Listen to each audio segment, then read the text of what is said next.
윤지호가 김수민 작가와 고 장자연 관련 거짓 증언 논란 공방을 벌이고 있는 가운데 정우성의 격려 대화에 대한 네티즌들의 갑론을박이 이어지고 있습니다. 윤지호는 지난 23일 자신의 SNS에 정우성과 나눈 대화를 공개하며 자신을 둘러싼 의혹을 일축시켰는데요. 이에 윤지호의 용기 있는 행보를 응원하는 이들이 늘어나면서 모금 활동도 계속됐습니다. 공교롭게도 같은 날 김수민 작가가 거짓 증언 의혹을 제기하며 윤 씨에 대한 고소장을 제출했고, 이러한 주장이 제기되자 윤 씨는 다음 날인 24일 캐나다로 출국했는데요. 윤지호는 엄마가 아프다는 이유로 도피 의혹을 부인했지만 캐나다 도착 후인 25일 자신의 SNS에 엄마 간병을 위해 캐나다로 간다고 한 말은 거짓이었다고 고백했습니다. 신변의 위협을 느껴 거짓말을 할 수밖에 없었다고 항변했는데요. 석연찮은 행동이 계속되자 이를 두고 일각에선 윤 씨가 고인을 이용해 돈벌이를 한 대국민 사기극이 아니냐는 의구심이 빗발치고 있습니다. 이에 윤지호에게 응원의 메시지를 보낸 정우성의 행동을 두고도 네티즌들의 의견이 분분한 상태인데요. 일부 네티즌들은 소신 발언을 한 정우성의 SNS에 이쯤 되면 내가 다 민망하다, 윤지호 씨 계속 지지하실 거죠? 라는 글을 남기며 정우성의 섣부른 행동이 다소 아쉽다는 반응을 보이고 있습니다. 또 정우성 보고 윤지호 주장 믿었는데 정의감에 취해 객관적 분별력이 떨어졌나? 제대로 파악했으면 등의 반응이 쏟아지고 있는데요.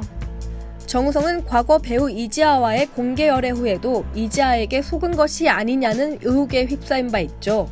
훗날 정우성이 한 방송을 통해 이지아가 기사가 터지기 전 이미 비밀 결혼 사실을 털어놨고 그 상대가 서태지라는 사실 또한 파리 여행에서 말했다고 해명하기도 했습니다. 이뿐만이 아닙니다. 정우성은 지난 2016년 유명 여자 방송 작가로부터 40억대 사기를 당하는 등 의도치 않게 사건에 휘말린 바 있기도 한데요. 당시 언론 보도에 따르면 해당 방송 작가는 인맥과 친분을 이용해 존재하지도 않는 사모펀드가 있다고 속여 단기간에 무려 154억 원에 달하는 금액을 편취한 혐의로 구속됐습니다. 정우성 역시 사모펀드의 존재를 믿고 투자금 명목으로 43억 원이 넘는 거액을 투자했으나 돌려받지 못했는데요. 애초 피해자들이 고소에 나설 때조차 정우성은 외부의 사실이 알려지는 것을 원치 않아 고소 등의 법적 대응을 하지 않아 더 큰 놀라움을 안겼습니다. 끝까지 방송 작가를 믿었던 정우성은 물질적, 정신적 상처를 크게 입고서야 뒤늦게 후회를 한 것으로 전해졌는데요.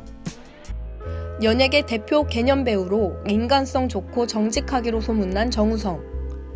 이러한 정우성의 성격을 이용하는 것이 아니냐, 사람을 너무 잘 믿어서 안타깝다 등 우려의 목소리를 내는 팬들도 적지 않습니다.